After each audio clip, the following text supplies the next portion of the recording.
Meanwhile, while everyone is focused on Super Bowl, which you should be, we have bombshells, which are different than the rockets that Elon is going to launch at the Super Bowl. While most people are voting for the red team or the green team, I'm voting for the Doge team. I want to see what 40 million Bitcoin will buy you for Super Bowl ads. Because rumor has it, that's what he spent, so let's go. Mainstream media is absolutely losing their minds. Not just the media, the politicians are saying, shut this down. And this is what it sounds like right now.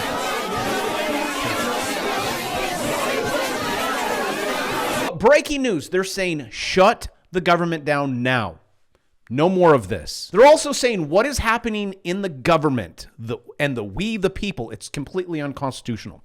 You never voted for Elon. I never voted for Elon. The Republicans are currently in an uproar. The Democrats, uproar. While everyone is angry and mad and screaming, Johnny Bravo, he's happy. Also, it is not about Republicans nor Democrats. Actually, come to the state of Texas, you want to listen in to a Republican? This is, oh, you subscribed. Thank you so much. Also, no apologies. And I'll get to that in just a moment. Let's listen in. And have a hearing and an investigation and prove us, show it to the American people that we don't have to be concerned that this incoming president has been paid off by the likes of people that don't like the American citizens that live in this country. Because last time I checked, he was palling around with Putin and he's loving on Xi Jinping. I mean, like, I don't know what you have to hide, because we lying, according to y'all. We lying. So prove us to be liars. I will sit here and I will be the first one to say,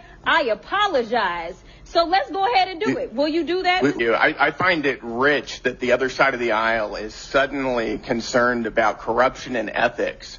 Whenever President Biden just gave his son a 10-year blanket pardon for foreign influence peddling and whatever else he was doing while high on whatever drugs with whatever prostitutes.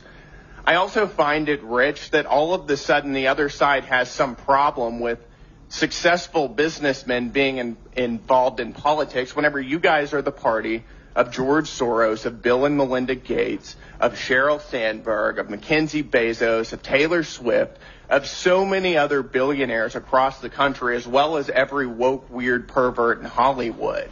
I find this incredibly disingenuous. I think the reality is that the Republican Party under President Trump has a very clear mandate from voters, and you guys don't like it, because voters rejected everything you stand for and every policy that you've shoved down the American people's throats over the past 4 years, whether it's open borders, a failing economy, raging inflation, this weird woke stuff that you guys have been shoving down our children's throats. And the voters rejected you and they welcomed our party. So with that, I yield my time, but I find this conversation incredibly rich from the other side. So I want you to know on this show, it is not about left versus right. It is not Republican and Democrat. And if you're like, well, what are you? Neither. And even in regards to left and right, for me, as a God-fearing man, I just want to do the right thing and not the wrong thing. You can even take what Elon is doing, and Elon has always been the left, Democrat, liberal, green earth. And now what you're seeing, cue the fire, is a scorched earth policy. We are currently witnessing one of the greatest resets in over 100 years. Now, not the way other people wanted to reset this. The lights are being turned on and the cockroaches are running. Actually, it's more like the sun just got turned on. Everyone that is currently receiving my money, well, they're running and they're mad. You're like, yo, Bravo, what do you mean your money? Yes. My federal money, my state money, my everything money. Even get me started about property taxes and a lawsuit. You know what's sad? When you have to get an attorney to say, yo, but welcome to Texas. They got to get it one way or the other. So yeah, I'm kind of upset that they're take 55%, maybe 75%. When you add up everything, like you get a paycheck and they take out 38%, and then state 15%. You're left with what, 40 something percent? And then you got property tax. And then you go buy something like, we have another 15%. And you wonder why everyone is upset and maxed out. Actually, We broke all-time records. Probably won't see this on the news. Shameless plug that, hey, maybe you should hit the subscribe button, turn the bell notification on, and then I will show you, look, broke all-time records of credit card debt. Not just that. It's the revolving debt. Look, here, I'll scroll. Do you see that orange line?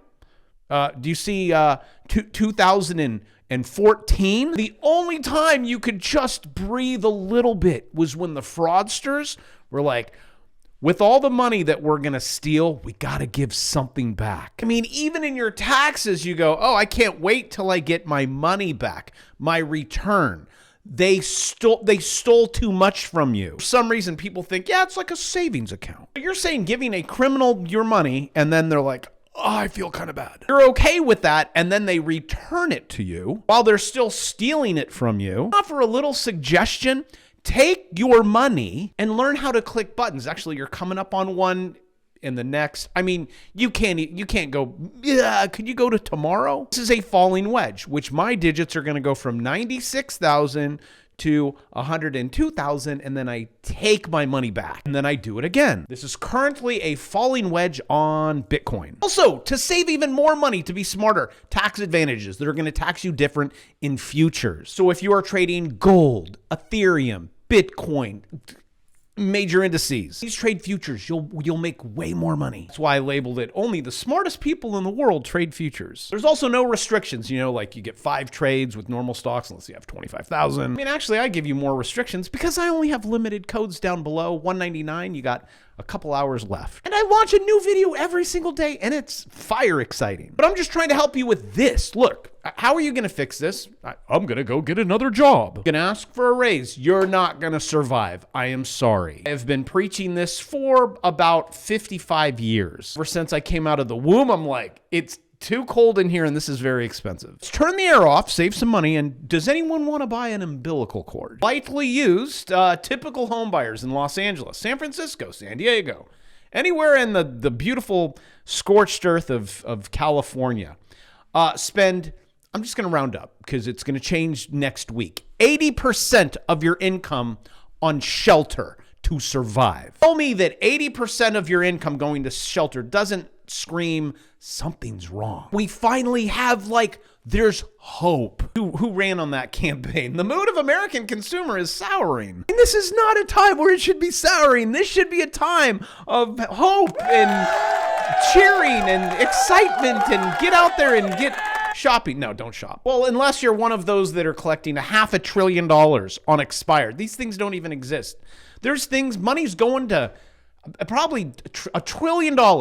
They don't have a social security, nothing. It's just they're getting money. This $500 billion is going to expired authorizations. And some of these organizations are not expired, but we're seeing it, and they're getting really mad. Like New York Times, Political, Bill, Ukraine, all of the BBC. What's happening, I think these guys are coming on going, we got to stop this. You scared? You should absolutely shut the government down, right? Senator Kim? He's prepared to try to shut down the government over some of these sledgehammer actions that he's seeing by Elon Musk. Are you prepared to shut down the government, to join Democratic colleagues who want to stand in the way of keeping the government open? Well, you have to look at what the Trump administration is doing right now. They are simply trying to, they are simply trying to dismantle the government. So yes, look, if we have to take steps to be able to hold them accountable, use the leverage that we have to force it, I cannot support efforts that will continue this lawlessness that we're seeing when it comes to this administration's actions. And for us to be able to support government funding in that way, only for them to turn it around to dismantle the government, that is not something that should be allowed. So just to be clear, Senator, you are open to voting yes to shut down the government, to make this point. This is on them. This is about whether or not they can get the votes. They are the majority, and if they cannot govern, then that's for the American people to see. But I've worked in government. I've worked through multiple government shutdowns. I would be the last person to want to get to that stage. But we are at a point where we are basically on the cusp of a constitutional crisis, seeing this administration taking steps that are so clearly illegal. And until we see a change in that behavior, we should not allow and condone that, nor should we assist in that. So here it is, ladies and gentlemen, boys and squirrels, Dems, it's Republicans too. Guys, this is not a Republican. This is not a Dem fight. This is a right versus wrong. This is we the people. They are open to shutting down the government to oppose Trump. It's actually not just Trump. We don't have a fourth branch of government called Elon Musk, and that's going to become real clear. I don't know what Elon Musk's motivations are. I don't know what his purposes are, but they've got nothing to do with what has been lawfully adopted by the people of the United States of America through the Congress of the United States. We're going to defend U.S. aid all the way. So when it gets better, it is this is what they're all saying. It's a constitutional crisis. Also, there was a trap that was set, and they were able to find out who it was. In regards to funding, it's like a cookie jar where they put the cookie jar out on the counter and then they turn the cameras on and they're like, let's see who's the first one to go into it. I will show you in just a moment. Witnessing is a constitutional crisis. We are seeing an executive branch that has decided that they are no longer going to abide by the Constitution in honoring Congress's role in the creation of the agencies, in their role in deciding where money is allocated. With this constitutional crisis, let's shut it all down. Now let's head over to the cookie jar and let's see who got their hands caught. Spoiler alert, it was USAID with the first kids to go in. Trump had an emergency policy like no money gets moved. 2 weeks to slow the spread, but let's see who goes for it. Say it's okay for them to violate the law to shut down this one agency. You have said it is okay for them to violate the law and shut down anything. Anything. If they can do this with USAID, they can do this with the Department of Ed. If they can do it with the Department of Ed, they can do it with USAID to fund your healthcare and development. I think from being hurt, we might learn some lessons to to do things we don't do that we should be doing. This is why I'm saying, yeah, this aid thing, which I've never been a friend of it much as I've been a beneficiary of it. So let's turn quickly to the funding freeze. How does that fit into this effort? There was a memo, as we know, to freeze all federal funding, federal loans and assistance. We saw the reports, the days of chaos. How USAID got to the top of the DOGE list, I think, is one of the most interesting aspects of this story. So, if you remember, on January 21st, Trump decided he would do a bunch of executive orders, right? And one of them was to pause foreign aid for 90 days. Okay, this seems reasonable. We got to take care of our country. That was part of his mandate for becoming the 47th president of the United States. So a couple of days later, the White House said, hey, this USAID leadership is trying to circumvent the executive order. In other words, they're just going to keep paying people even though the executive order came out. That alerted the DOGE team. So Elon confirmed this on X. He said, quote, all DOGE did was check to see which federal organizations were violating the president's executive orders the most. Turned out to be USAID, so that became our focus. And according to NBC, security officials at USAID tried to prevent DOGE from even getting into the building or accessing the systems. To your point, Antonio, the person probably who's got the most to hide is the one who's going to fight the most. Over the weekend, DOGE gained access to USAID, and then people started tweeting out all of this, crazy spend and things that any American who looks at it and says, wait a second, if we haven't fixed the goddamn water in Flint, Michigan, why are we sending money to Galway or in Ireland to do a DEI musical? This makes no sense. This is not crazy without saying this is crazy, but let's let Schiff go ahead and finish. Again, this is an effort to prepare to raid the Treasury, to take the resources that belong to the American people and use them to fund a massive tax cut for those who don't need it. And the idea of freezing that funding and inhibiting that recovery so that there can be just a bit more money for Donald Trump and Elon Musk and his allies is anathema to my constituents.